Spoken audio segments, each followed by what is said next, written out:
Hello दोस्तों, नमस्कार। मेरा नाम है रोहित कुमार। आप सभी का स्वागत है हमारे इस यूट्यूब चैनल पे। कक्षा 9 के मैथमेटिक्स में प्रश्न 1.5 अध्ययन की किताब से हम पढ़ा रहे थे। यहाँ पे घातांक वगैरह के बारे में चल रहा था और इसका एक वीडियो बन चुका था जहाँ पे पहले प्रश्न के 4 प्रश्नों को हमने आपको करा दिया था। आगे के प्रश्नों पर आइए चलते हैं और देखते हैं कि क्या है इन प्रश्नों में, क्या होगा, हम कितना कर पाएंगे, कैसे कर पाएंगे। तो चलिए ध्यान से देखते हैं। तो 5वां प्रश्न हम करेंगे। हालांकि ये बहुत आसान प्रश्न होते हैं, पर फिर भी मैं बता रहा हूँ। 125 की घाते है कितना, कोष्ठक में बंद करके है, -2/3 है। बहुत ही प्यारे सवाल है। -1 यहाँ पे 16 है और इसकी घाते -3/4। ठीक।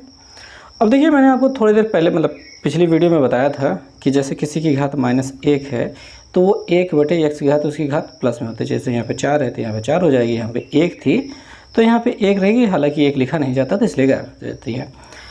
और बताया था कि ऊपर है तो नीचे जाएगी, नीचे रहे तो ऊपर जाएगी। यहाँ पे देखिए 125 की घात जो भी है वो माइनस में है, नीचे ये पहले से ही है तो ये ऊपर जाएगी। ठीक है, ऊपर रहे तो नीचे आएगी, नीचे रहे तो ऊपर जाएगी। तो यहाँ पे कुछ इस प्रकार से होगा कि 4 गुणते 125 इसकी घात हो जाएगी 2/3, ऐसा हो जाएगा। ठीक है, और यहाँ पे 1 है तो 1 लिखने का कोई मतलब ही नहीं है। ठीक है, ये जो 16 है इसकी घात यहाँ पे 3/4 हो जाएगी। ओके, अब आगे बात को बढ़ाते हैं। यहाँ पे जो 4 है ऐसे ही रहेगा। ये जो 125 है उसकी बात समझो। यहाँ पे थोड़ा सा रफ काम है, इसको हटाते हैं। 125 का गुणनखंड, ये भी रफ काम कर रहे हैं। 5 से काटोगे 25 मिलेगा, 5 से काटोगे 5 मिलेगा, 5 से काटोगे 1 मिल जाएगा। यानी यहाँ पर आपको मिल जाएगा 5 की घाते 3। समझ में आ रही होगी बात। 125 5 3 बार मिला है, इस वजह से 5 की घाते 3 लिख दिया। और ये जो 2/3 है ऐसे ही रहेगा। -16 का अगर आप गुणनखंड करते हैं, 16 का आप क्या करते हैं, गुणनखंड करते हैं। 2 से काटोगे क्या मिलेगा, 8, 2 से काटोगे 4, 2 से काटोगे 2, 2 से काटोगे 1। तो 1 2 3 4, यहाँ पे 4 बार 2 मिला है तो हम यहाँ पे लिख सकते हैं क्या, 2 की घाते कितना, 4 लिख सकते हैं। और ऊपर 3/4 है वो रहेगा ही रहेगा। तो जैसा कि आपको पता है, अब क्या होगा, जब घात पर घात हो तो घातों का गुणा हो जाता है। ये 4 ऐसे ही रहेगा, 5 यहाँ पे 3 जो है और ये 2/3 है, आपस में गुणा कर लेंगे, ये कट जाएगा। -2 की घात जो 4 है उसमें 3/4 से गुणा हो जाएगा और ये 4 4 कट जाएगा। तो यहाँ पे 4 गुणते 5 की घाते 2 बचेगा, -2 गुण 2 की घाते 3 बचेगा। 5 की घाते 2 बराबर कितना होता है, 25 होता है। 2 की घाते 3 बराबर 2 दूनी 4 दूनी 8 होता है। 25 चौके कितना होता है, 100 होता है। -8 घटा देंगे तो कितना बच जाएगा, 92 बच जाएगा। और यही आपका क्या है, उत्तर है। ओके। और सच कहें तो इनके ये जो प्रश्न दिखाई दे रहे हैं ये सच में मुश्किल लग रहे हैं, देखने में मुश्किल लग रहे हैं, पर किया जाए तो सच में ये आसान है। बहुत आसानी से हो जाते हैं, कोई तकलीफ़ नहीं देते हैं। और जहाँ कहीं भी तकलीफ़ की बात होगी वहाँ पे हम तो बदलाव कर ही लेंगे। ठीक है, तो अगला प्रश्न देखते हैं। 1/3 है घात में, यहाँ पे 125 है और घात में 1/3 है, इस पूरे घात 3 है और इस पूरे की घात 1/4 है। तो भाई देखो, यहाँ पे आपको ज़्यादा सोचना समझना या विचार करने की आवश्यकता नहीं है, ज़्यादा दिमाग नहीं लगाना है। तो क्या करना है, देखो जहाँ तक हो सके, मतलब जो सबसे शुरुआती चीज़ होती है वहाँ देखो। 9 से कुछ हो नहीं पाएगा। ठीक है, ये छोटा वाला कोष्ठक है, इसके अंदर जो कर पाओगे करोगे, बाहर तो कुछ होने वाला नहीं है। ठीक, तो आपको करना ये है कि जहाँ पे कुछ हो ही नहीं पाएगा तो उसको छोड़ दो। अब ये 64 को देखो तो 4 चौक 16 चौके 64 होता है। ठीक है, अगर आप गुणनखंड कर लो, 64 का आप गुणनखंड कर लो, 2 से काटोगे क्या मिल जाएगा, 2 3 6 32, दोनों 64 होता है। फिर 16 मिल जाएगा, 8 मिल जाएगा, 2 से काटोगे 4, 2 से काटोगे 2, 2 से काटोगे 1। तो यहाँ पर टोटल ये 6 बार मिला है, 1 2 3 4 5 6 बार मिला है। तो 2 की घातें कितनी है, 6 है, इतना हो रहा है। अच्छा, इसके ऊपर ये 3 लगा तो ये 1/3 ऐसे लगा दो, 1/3 ऐसे घात गुणे में हो जाएगी। ठीक है, प्लस ये 25 जो है, अभी 125 जो है वो भी निकाला था, 5 की घातें 3 है और यहाँ पे जो घात बनी है गुणते 1/3 लगा दो, कोष्ठक बंद करते हैं, घातें 3 और यहाँ पे जैसे ऐसे लगा देते हैं। तो 9, और यहाँ पे देखें 3 2 9 6, 2 की घाते 2 बचेगा, प्लस 3 से 3 कट जाएगा 5, कोष्टक बंद घाते 3 कोष्टक बंद घाते 1/4, तो ये 9 हो गया। यहाँ पे कोष्टक है 2 की घाते 2 बराबर 4 प्लस 5 घाते 3 कोष्टक यहाँ पे 1/4। अब देखो ये 9 है, यहाँ पे देखो गुणे का निशान रहता है, जहाँ कहीं भी कोई चिन्ह ना दिखाई दे वहाँ पे गुणे का निशान होता है, यहाँ पे है। अब इस कोष्टक के अंदर में हम इनको जोड़ देंगे, 4 5 9 हो जाएंगे, और इसकी घाते 3 दिखाई दे रहे थे, यहाँ पे घाते 3 रहेंगे, कोष्टक में 1/4। अब देखिए यहाँ पे घाते कुछ नहीं है तो 1 होती है, हालांकि लिखना नहीं है आपको, होती 1 है, मैं आपको बताने के लिए यहाँ पे लिख रहा हूँ। यहाँ पे आपको लिखने की ज़रूरत बिल्कुल भी नहीं है कि 1 होती है, आपको मतलब यहाँ पे लिखना ही कुछ नहीं है।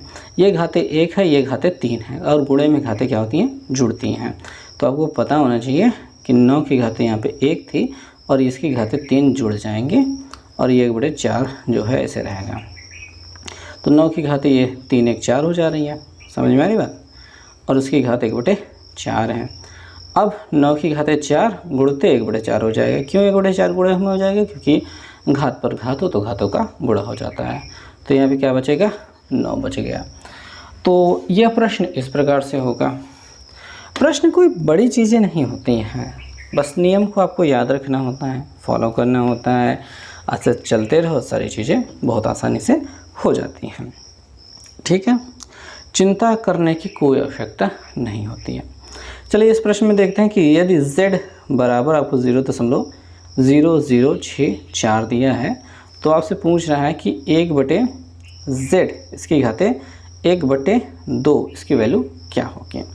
तो भाई 1/z की जगह पे यही रख देते हैं 0.0064, ठीक है, कोष्टक ऐसे बंद कर देते हैं, ऐसे 1/2 लगा देते हैं।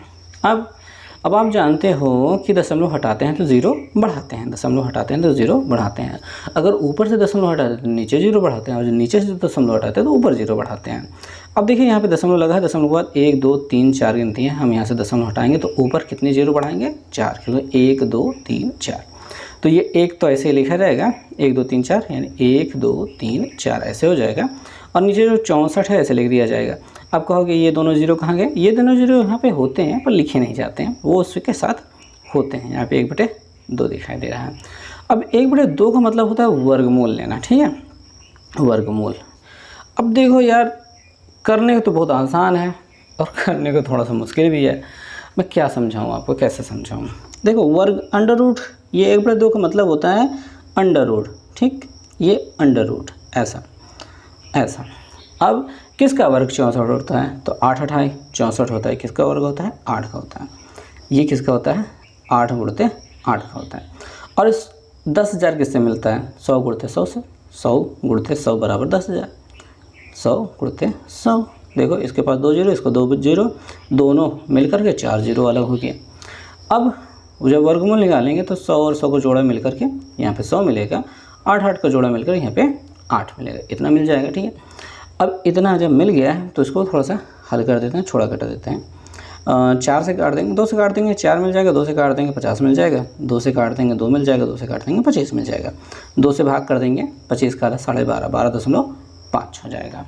तो इस प्रकार से इस प्रश्न को हल किया जा सकता है। और भी तरीके इसको हो सकते हैं हल करने के, बताया जा सकते हैं, मतलब इसमें वैरायटी अपनाई जा सकती है, पर ठीक है, ये भी एक तरीका है, हो ही जाएगा, कोई दिक्कत वाली बात थोड़ी ना है। अब हम तीसरा प्रश्न देखते हैं, और तीसरा प्रश्न करने से पहले अगर आप लाइव वाई करना चाहते हो तो कर दीजिए यार, क्योंकि ये सबसे ज़रूरी बात होती है मेरे लिए। और चलो यार बातों को परे रखते हैं। देखो यहाँ पे 81 की घाते x बराबर 9/3 की घाते x दिखाई दे रहा है, तो x का मान ज्ञात करना है।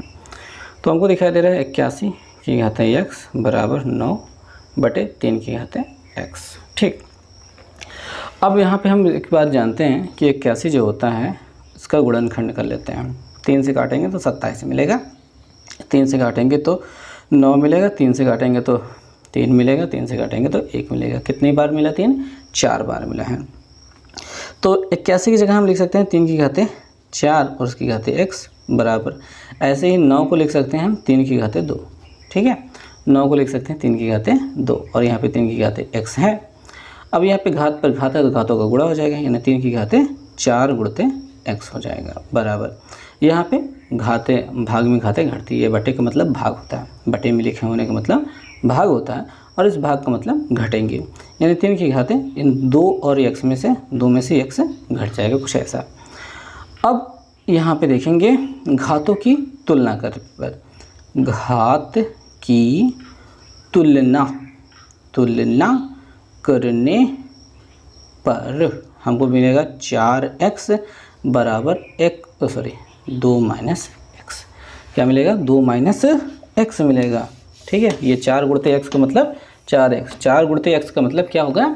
4x। ये मत कहना कि भाई यहाँ पे गुणे का निशान क्यों नहीं लगाया सर, 4 गुणे x का मतलब 4x ही होता है, यही सेम बात है, इस वजह से किया है। ये x अगर इधर माइनस में इधर जाके क्या होगा? प्लस। सही जवाब। x अगर इधर माइनस में इधर जाके प्लस हो जाएगा, यानी 4x है और प्लस में 1x हो जाएगा, बराबर क्या है? 2 है। जैसा 2 है वैसे रहेगा। अब ये दोनों देखिए भैया, यहाँ पे 1x होता है, कितना x होता है? 1x होता है, टेंशन मत लेना, क्या होता है? 1x होता है। तो ये 4x और ये 1x जुड़ के जाएगा, बीच में प्लस लगा है तो जुड़ जाएगा, 4x और 1x जुड़ कर क्या हो जाएगा? 5x। सही जवाब, 5x बराबर क्या है? 2 है। अच्छा 2, ये जो 5 है ये इसके साथ गुणा करता है, उधर जाके क्या करेगा? भाग करेगा, x का मान निकालना था ना, तो 2/5 हो जाएगा। क्या हो जाएगा? 2/5 हो जाएगा। तो x का मान ही हमसे पूछ रहा था, यही आपका आंसर है। क्या है? 2/5। तो हो गया ना, समझ में आ गया? बहुत इजी होते हैं। अच्छा, समझ में आ रहा होगा मेरे ख्याल से। अब यहाँ वाली बात कर लेते हैं। चौथा वाला प्रश्न इतना हैवी दिखाई दे रहा है, इतना भारी दिखाई दे रहा है कि देख के ही डर लग जाता है, मन ही नहीं करता है कि हम इसको शुरू भी करें। ठीक, ऐसा होता है ना, मन में आता है ना। तो डरने की कोई बात नहीं है, कोई बड़ी बात इसके पास है ही नहीं। तो हमें बस इनके चीज़ों को लिख लेना है पहले, उसके बाद हम समझेंगे कि ये कहना क्या चाहते हैं। तो धीरे धीरे समझ में आ रहा है, और ठीक है, काफ़ी दूर तक पहुंच चुके हैं हम। ओके, ठीक है। तो यहाँ पे इस प्रश्न को कैसे किया जाएगा? कई तरीके हो सकते हैं, जैसे कि मैंने आपको पहले बताया कि थोड़ा सा दूर समझते हैं। जैसे बताया कि x क्या थे? -1 होता है, तो उसका मान 1/x हो जाता है। वैसे इसको बटे में बदला जा सकता है, एक तरीका ये होता है। दूसरा तरीका मैं ये सोच रहा हूँ कि क्यों ना ऐसे गुणा करा दिया जाए डायरेक्ट। हाँ, वही सही रहेगा, नीचे का गुणा तिरछा गुणा करा लिया जाए। क्यों गुणा करा लिया जाए? क्योंकि हो सकता है, ऐसा पॉसिबल है। जोड़ है भाई, जोड़ते वक्त क्या होता है? नीचे का गुणा तिरछा गुणा होता है, यही जोड़ होता है। तो वही कर लेते हैं। तो चलो करते हैं, इसका गुणा करते हैं। तो गुणा करते वक्त क्या करेंगे भैया? इनको गुणे के निशान के साथ लिख लेंगे। ये हो गया गुणा, ठीक है, ये हमने गुणा कर लिया, इसका गुणा इधर करना है, तो ये हो गया इसका भी गुणा, और ये लगभग कंप्लीट हो गया। इसका इसमें करना है, तो कुछ इस प्रकार से हम कर रहे हैं, और उम्मीद करते हैं कि जल्दी ये लिख पाएंगे। ठीक है, और ये b² - a² हमने लिख लिया। अब बात ये होती है कि इनका जब गुणा होता है तो देखेंगे a + b a - b हो रहा है। a का मतलब ये पूरा, ठीक है, b का मतलब ये पूरा, इतना प्लस इतना, इतना माइनस इतना, तो a² - इतना² यानी a² - b², यानी a माइनस में है इसका स्क्वायर माइनस b माइनस में है इसका स्क्वायर हो जाएगा, ऐसा हो जाएगा। ठीक है, इनका गुणा करते हैं, इनका गुणा करते हैं, गुणे में घातें जुड़ती हैं, गुणे में घातें जुड़ती हैं। अब देखो घातें मैं जोड़ रहा हूँ, तकलीफ़ हो सकती है आपको, घातें हमको जोड़नी है पर आपको हो सकती है तकलीफ़। तो अब देखो ऐसा समझो, इसके घात -1 है और इसकी घात क्या है? -1 है। गुणे में घातें जुड़ती हैं, दोनों लोग जब माइनस में हैंगे तो जोड़ते वक्त माइनस में 2 हो जाएंगे, ऐसा नियम होता है। मतलब ये प्लस माइनस माइनस हो जाएगा, दोनों माइनस में है तो जुड़ के -2 हो जाएंगे। तो वही चीज़ को हम यहाँ पर लिखने वाले हैं -2। ठीक, इसका इसमें गुणा कराएंगे तो माइनस का चिन्ह ये वाला ऐसे रहेगा, a की घाते -1 b की घाते -1 ऐसे आ जाएगा, प्लस इसका इसमें गुणा कराने वाले हैं, अगेन वही बात हो जाएगी, जैसे यहाँ पे गुणे में घाते जुड़ी थी इधर, वैसे इधर भी जुड़ जाएगी। ठीक है, एक दिक्कत नहीं, यहाँ दोनों सेम है, मुझे लगा गलती मैंने कर दी। तो यहाँ पे भी हो जाएगा a की घाते -2, और इसका जब इसमें गुणा करेंगे तो प्लस में हमको मिल जाएगा a की घाते -1, अब b की घाते -1 मिल जाएगा। बराबर के उस पर आते हैं 2b² upon b² minus a²। Okay, अब आगे देखते हैं। आगे क्या देखना है कि यहाँ पे देखो ये जो है सेम टू सेम मिल रहा है, यहाँ पे प्लस है यहाँ पे माइनस है। जब प्लस माइनस में हो तो कट जाते हैं, कटते क्यों हैं, घट करके ज़ीरो होगा ये लोग। ये भी सेम टू सेम है लेकिन इसके आगे प्लस है और इसके भी आगे प्लस है, तो इस वजह से ये लोग जुड़ जाएंगे। और ये लोग जब जुड़ेंगे तो हो जाएगा, देखिए इसका एक आगे यहाँ पे एक होता है, लिखा नहीं जाता पर होता है, हटा देते हैं हम, वो जुड़ करके 2 हो जाएगा और ये जैसा है वैसे छाप लिया जाएगा नीचे। देखिए घात पर घात हो तो घाते को गुणा हो जाता है, 1 -1 और 2 को गुणा -2 हो जाएगा, यानी a की घाते -2 माइनस यहाँ पे b की घाते -2 हो जाएगी बराबर। अब देखिए हाँ, देखने की वाली बात यह है कि a की घाते 2 माइनस b की घाते 2 ये दोनों जो है इसके जैसा सेम हो रहा है, बस इसमें चिन्ह पलटा हुआ है। तो हम चाहते हैं कि इसका हम चिन्ह पलट लें। ठीक है, चिन्ह क्या कर लें, उल्टा कर लें। उल्टा करने के लिए हमें माइनस कॉमन लेना होगा और ये चिन्ह उलट जाएगा। चिन्ह उलटते ही क्या होगा, ये इन दोनों में समानता दिखाई देने लगेगी और ये हम नीचे नीचे पूरा काट सकते हैं। माइनस कहाँ जाएगा, माइनस ऊपर पहुंच जाएगा। ये 2a माइनस ऐसा कुछ दिखाई दे रहा है बराबर, ये माइनस ऊपर चला जाएगा और कुछ इस प्रकार से दिखाई देने लगेगा। और यहाँ पे माइनस, हाँ ठीक है ये सही है, मुझे लगा यहाँ पे माइनस होना चाहिए था लेकिन नहीं है। ठीक है, इस चीज़ को हटा देते हैं, यहाँ पे मैंने बताया था।